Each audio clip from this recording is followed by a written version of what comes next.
Well, now joining us on A's Cast Live, when you think about an Oakland A great, when you think of baseball great, and I'm pretty sure someday he'll be going into our new Oakland A's Hall of Fame. Sandy Alderson is with us once again. Sandy, it is great to see. It's hard to believe the last time we talked to you, it's the last time that baseball got together back at the winter meetings in San Diego in 2019. It's crazy.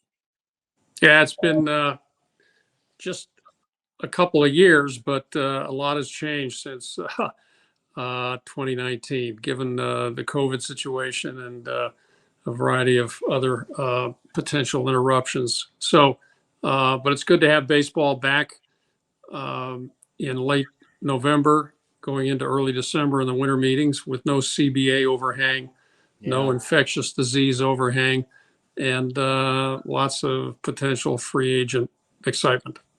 Yeah, we definitely want to get into all that because I think we're going to have a robust meetings. I just got a feeling these guys, front office people, have been waiting to get back and get the juice going again and have this. So they're pretty active at the GM meetings. We'll get into that, but we want to talk about Billy Beane. Obviously, we know how special your relationship is with him. I've known Billy for nearly 30 years. And to think that Billy now is going to be John Fisher's right-hand man.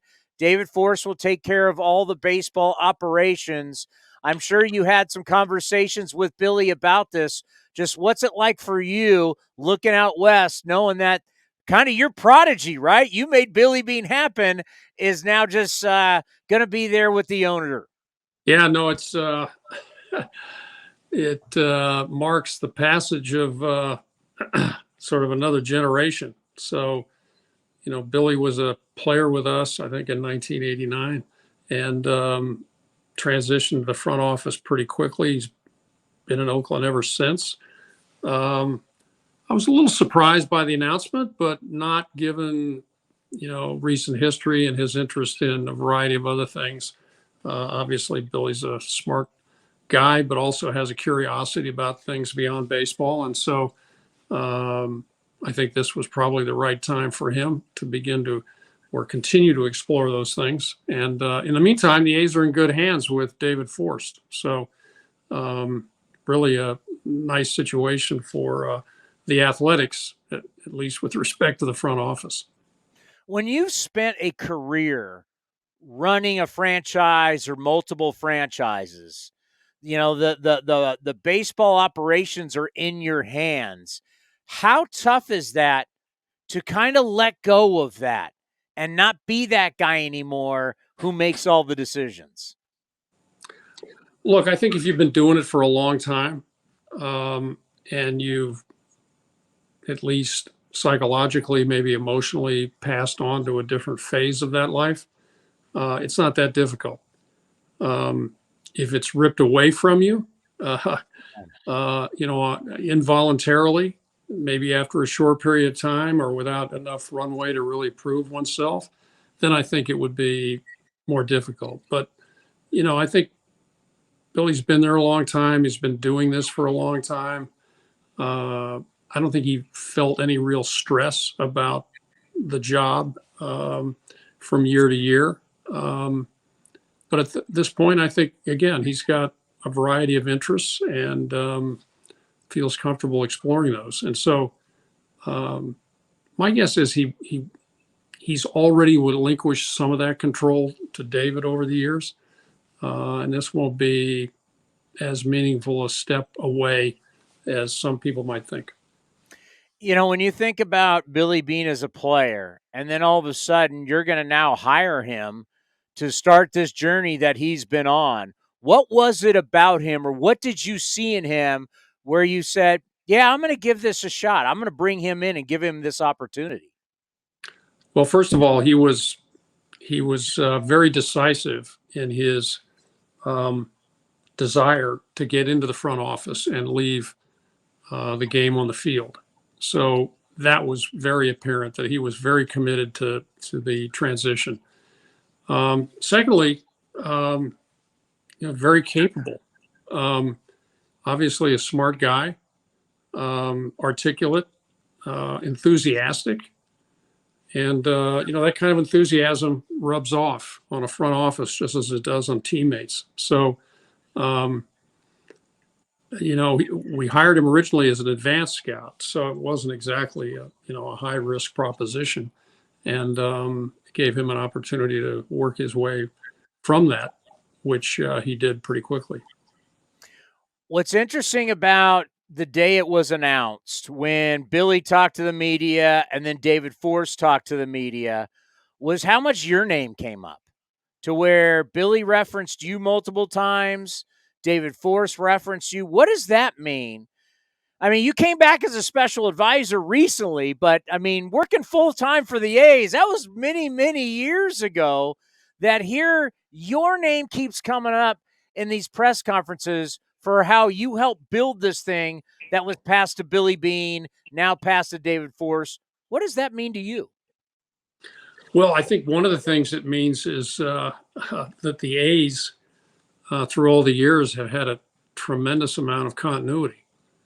And I think that, given the limitations that Oakland has faced from a payroll standpoint and so forth, I think that continuity, that consistency, was tremendously helpful and contributed to their success. So, when you look at Keith Lippman, who was with the organization for 50 years and oversaw player development for a good portion of that time.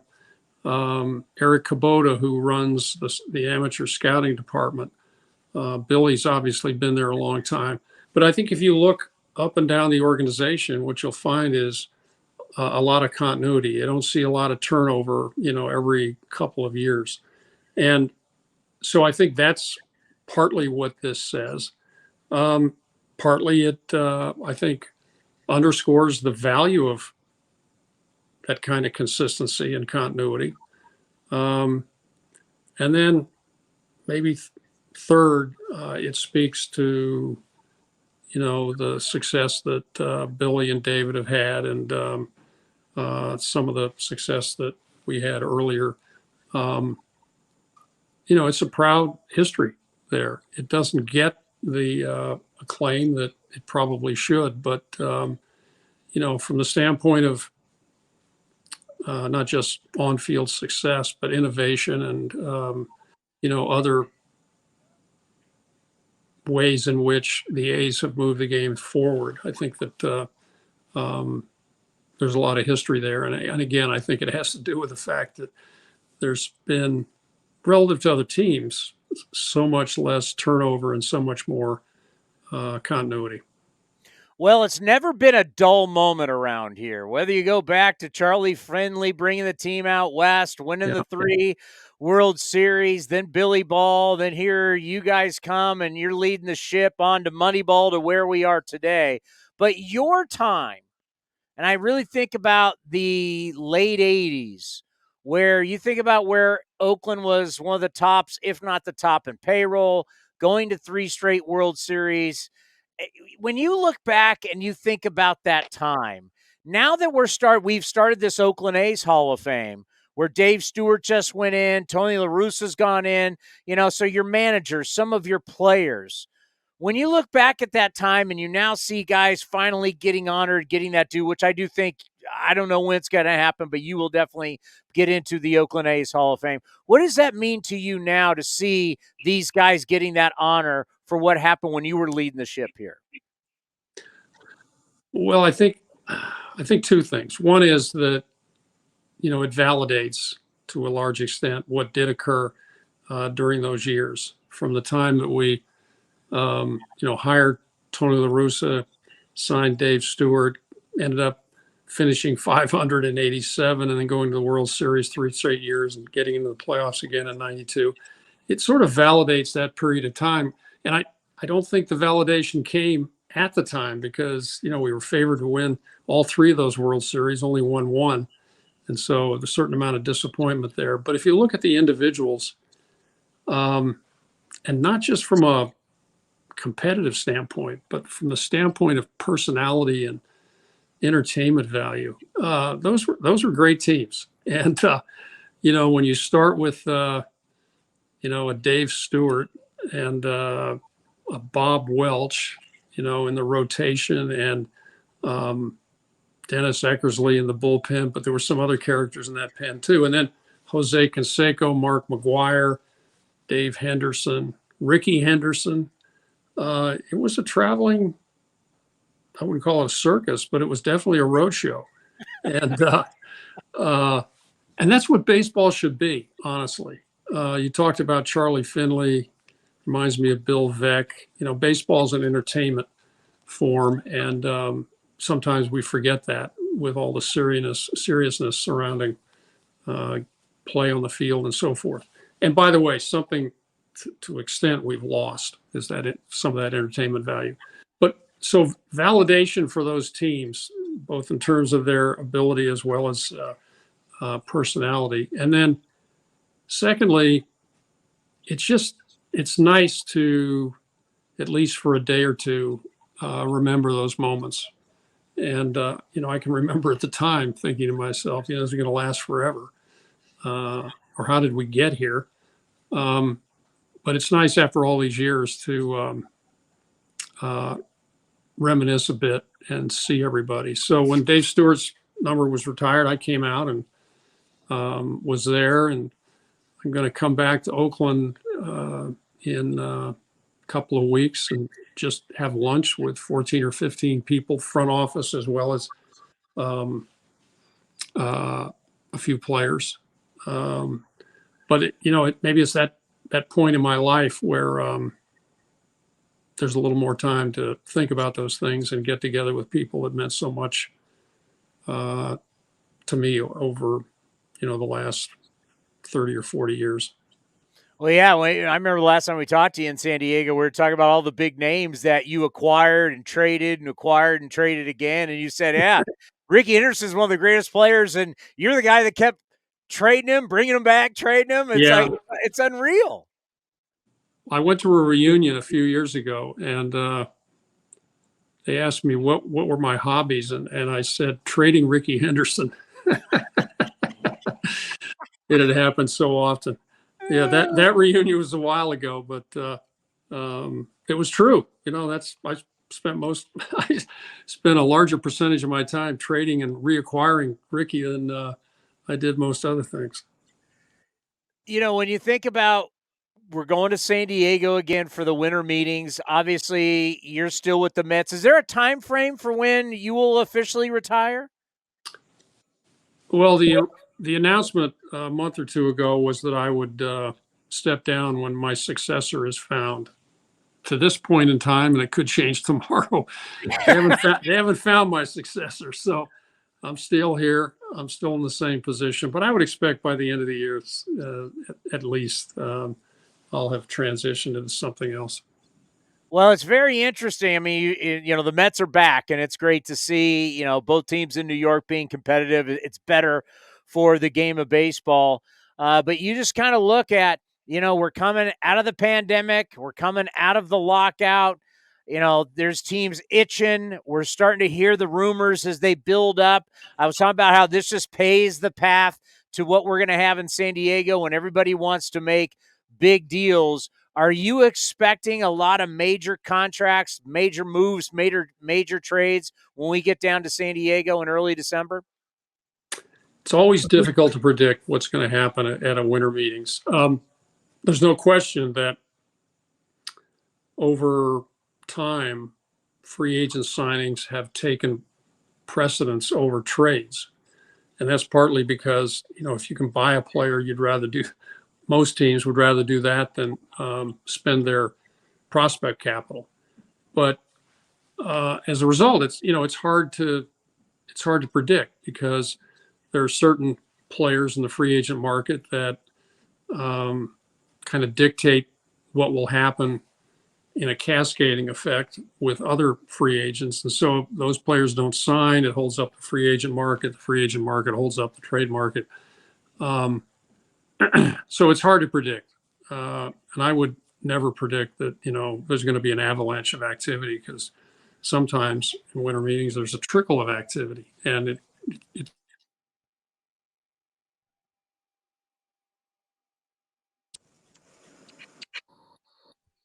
You there?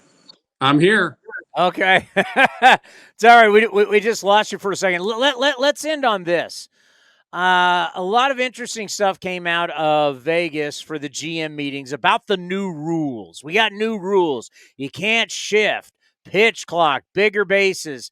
How much do you think, if it even affects it at all, on how general managers, presidents of baseball operations are going to build their teams, and how much will it affect these teams going into next year? I think there will be a discernible difference in the way that players are evaluated. If you take each of these rule changes, first of all, the banning of shifts. I've been an advocate of that for years and years and years. I just think that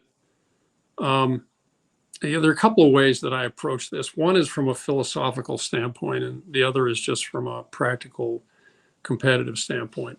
To me, getting rid of the shift does two things. One, it frees up the game a bit. Also, it's kind of a philosophical rejection of the game today, which is often dictated by efficiency and decision making in the game that's dictated by efficiency and probability. When the shift was first adopted, there was a real competitive advantage because maybe a handful of teams at best were doing it, nobody else was. Now over time, everybody does it. Everybody does it, more or less as well. There are some small differences, but the competitive advantage is really narrow. But the game has changed, so we end up with hitters that are trying to hit the ball as hard as they can in the air on the pull side as opposed to going the other way or just trying to get a base hit. There are a variety of consequences from the shift, not the least of which is that a greater emphasis on offense than on defense, given the ability of the shift to make up for range and more athleticism. So I think particularly on the infield, there are going to be some adjustments made as to how players are evaluated and what their total contribution is, both offensively and defensively, with a little bit less focus on offense than defense, although that'll never disappear. The pitch clock, the games are too long, and the pitch clock will shorten the games and pick up the pace. But the interesting thing from a player standpoint is, what does it mean to go from 25 seconds between pitches to 15 seconds? And how much less recovery time is there from pitch to pitch? So if you've got a relief pitcher, say, coming in and throwing 98 miles an hour, is that individual going to be able to throw 98 miles an hour for 20 pitches with a 15-second interval versus a 25? I don't know. I'd say probably not. So is that going to create more emphasis on command and less on velocity? And we'll see. The bases are not being enlarged that much, but I do think that the attempt to place more emphasis on base stealing is really a good idea, because it's the one thing that will, I think, most significantly change the options for strategy in the game. Right now, there's only one strategy. Get on base, hit the ball out of the park, or hit it in the gaps. That's the strategy. Nobody steals. Nobody hits and runs. Unlike, say, the 10th inning, where that does happen. Yeah. Completely different approach in the 10th inning. So I think if you're going to walk somebody and they have a 90% chance of stealing a base versus 75, you're going to see a lot more of it. And that's the only way the strategies are going to change. If we can create alternate strategies that have the same probability of success, now you've got some choices to make. Right now, there's no choice because it's all one. And the reason it's all one is because the analytics tell you that gives you your best chance of success. You got to change the rules, to change the probabilities. And so I think this is a good first step. Well, now with the bigger bags, does that mean you're going to trade for Ricky Henderson again? I think it's going to take more than a bigger bag to get Ricky back on the base paths. If you asked him, he'd show up and he'd be in uniform. Yeah, he probably would. Sandy, it is always a treat to have you on. Obviously, you're one of the greats in our franchise's history. It's always an honor. Happy holidays to you and your family. Have a great Thanksgiving, great Christmas. Are you going to be in San Diego? I'm not sure I'll be in San Diego. I may be. I haven't decided yet. But I will be monitoring what goes on from afar or from near. We'll see. But before you go, I want to tell you how much I like that T-shirt you got on. Love those colors. You know what? I got to show you. You're going to love this. So we've gotten more high tech now. This is our new TV studio with the Coliseum in the background and all the bobbleheads. So for interviews, they want us to. But this is what we have now for our new talk show. Truly, we got from Raleigh Fingers to Valia Blue to Jose Canseco to Sean Minaya. We just all A's. You think with the helmet, you think of Gene Tennis or Bert Campaneris. So honoring A's history. So the show lives on, and we've now turned it not only just what we were doing streaming, we've turned it now into a TV show. So just getting better. But thank you for everything you've always done for us. We appreciate it, and an unbelievable career. There's no doubt about it, and you deserve everything you've gotten. Listen, now that you have this new studio, can you get rid of Mount Davis in the background there? Yeah, can you imagine we could just slice that off right there? Start with a virtual elimination, and maybe eventually you can eliminate the thing in reality. Anyway, nice talking with you. I guarantee when we get that new ballpark, you'll be there for that opening day. Probably will be. Yes, looking forward to it. All right, take care. Be well. Take care. All righty. The great Sandy Alderson. Thanksgiving. You too.